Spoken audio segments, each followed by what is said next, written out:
but whatever strategies. Go on. I'll go forward. I think for me it's a combination of things. So some of the things, Chris, you definitely touched on, but having a multi-channel approach, right, is super important. Just because it's not about how you want to reach out to your prospects, it's how your prospects want to be reached out. So for me, it's important to maximize all of the different channels, because at the end of the day, they are options and they are possibilities to have those conversations.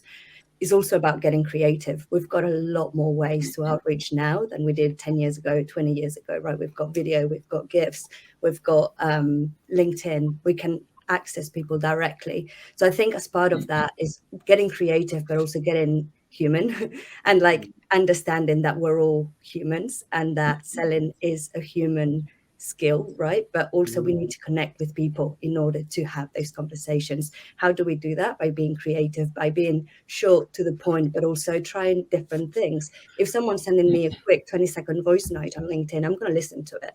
The same if it's a video, because someone's gone through the effort of putting it together and sending it. Well, if someone's sending me a long paragraph with a long pitch, I'm very likely not going to read it, but I'm also going to remove that person from my connections if they are a connection, right?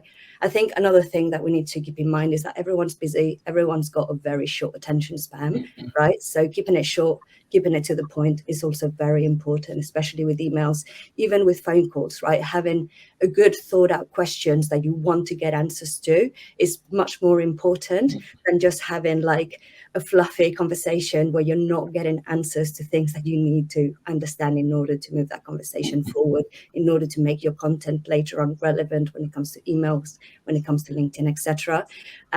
Personal brand is important because it builds trust, it builds credibility. And obviously, if you've got that experience behind you, if you've got, if you've done it, it just makes it a lot easier for people to trust that you know what you're talking about. And the last thing I would say is just make it about them. Don't make it about you. So many